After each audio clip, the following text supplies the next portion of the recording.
पाकिस्तान अब परमाणु बम की धमकी दे रहा है। पाकिस्तान कह रहा है कि हमारे पास भी परमाणु है। पाकिस्तानी संसद में परमाणु बम की गूंज उठ रही है। मोदी के ऐलान और भारत के एक्शन से पाकिस्तान की हवाइयां उड़ी हैं और अपना डर छुपाने के लिए पाकिस्तान ने दी है परमाणु बम की धमकी।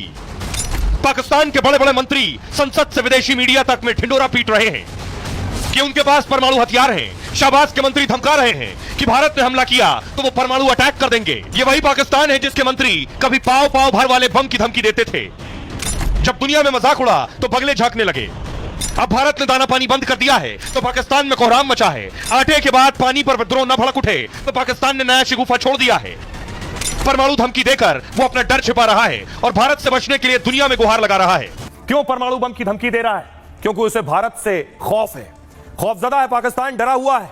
उसे पता है कि भारत के पास जो ताकत है वो उसके पास नहीं है। पाकिस्तानी रक्षा मंत्री ख्वाजा आसिफ ने विदेशी मीडिया को बयान दिया है। कहा भारत पाक में शुरू हुआ विवाद बड़े जंग का रूप ले सकता है। दोनों देशों के बीच संघर्ष को लेकर दुनिया को चिंतित होना चाहिए क्योंकि भारत और पाकिस्तान दोनों देशों के पास परमाणु हथियार है। पाकिस्तान के डिप्टी पीएम ने भी संसद से परमाणु धमकी दी है। इशाक डार ने कहा अल्लाह ने हमें परमाणु ताकत बनाया है, अगर किसी ने हम पर हमले की कोशिश की तो हम कड़ा जवाब देंगे।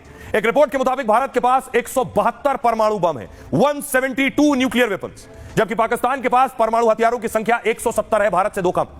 पाक को लगता यह है कि परमाणु बम के चलते भारत हमला नहीं करेगा। पाकिस्तान का दावा है कि उसके पास छोटे छोटे कई परमाणु बम है। हाल के सालों में उसने टैक्टिकल न्यूक्लियर वेपन बनाए। ये रणनीतिक परमाणु बम सामान्य परमाणु बमों से अलग होते हैं। ये बम किसी खास क्षेत्र को तबाह करने के लिए बनाए जाते हैं ताकि बड़े क्षेत्र में तबाही ना फैले लेकिन छोटा इलाका बर्बाद हो जाए। पाक को पता है कि भारत से सीधी जंग में मुकाबला नहीं कर सकता है वो, लेकिन तुरंत नुकसान के लिए ये छोटे परमाणु बम उसने डिजाइन किए। रणनीतिक परमाणु बम का टारगेट आमतौर पर सैन्य ठिकाने होते हैं। इन छोटे परमाणु बम का वजन 100 से 1000 किलो टन होता है। इसे खास मिसाइलों के जरिए लॉन्च किया जा सकता है। पाक के पास 70 से 100 किलोमीटर क्षेत्र को तबाह करने वाले बम है। परमाणु बमों को लेकर भारत की नीति पहले इस्तेमाल ना करने की है, लेकिन पाक अगर कोई नापाक साजिश करता है तो भारत जवाब दे सकता है। यानी भारत फिर परमाणु धमाके पर पूरे पाकिस्तान को नक्शे से मिटा सकता है। सुनिए जरा पाकिस्तानी नेताओं की और मंत्रियों की परमाणु वाली की दड़भपकी। पाकिस्तान की तरफ किसी किस्म की एडवेंचरिज्म का किसी को खाम ख्याली है तो वो भूल जाए। पाकिस्तान की आर्म फोर्सेस पूरी तरह तैयार है। देखें, अल्लाह ताला ने आपको एक न्यूक्लियर कुव्वत बनाया है, अल्लाह ताला ने पाकिस्तान को एक मिसाइली कुव्वत बनाया है। तो मैं समझता हूं कि अल्लाह के फजल करम से अगर खुदा न खास्ता किसी ने हमारी तरफ को मैली आंख से कोई कोशिश की तो उसको जवाब उसी तरह मिलेगा जैसे उनको माजी में जवाब मिला। बेहतर है कि ये वो गलती ना करें। Already India is a big cause for all these irritants. पूरी दुनिया को इस बात की चिंता करनी चाहिए कि भारत और पाकिस्तान के बीच विवाद बहुत खतरनाक मोड़ पर है।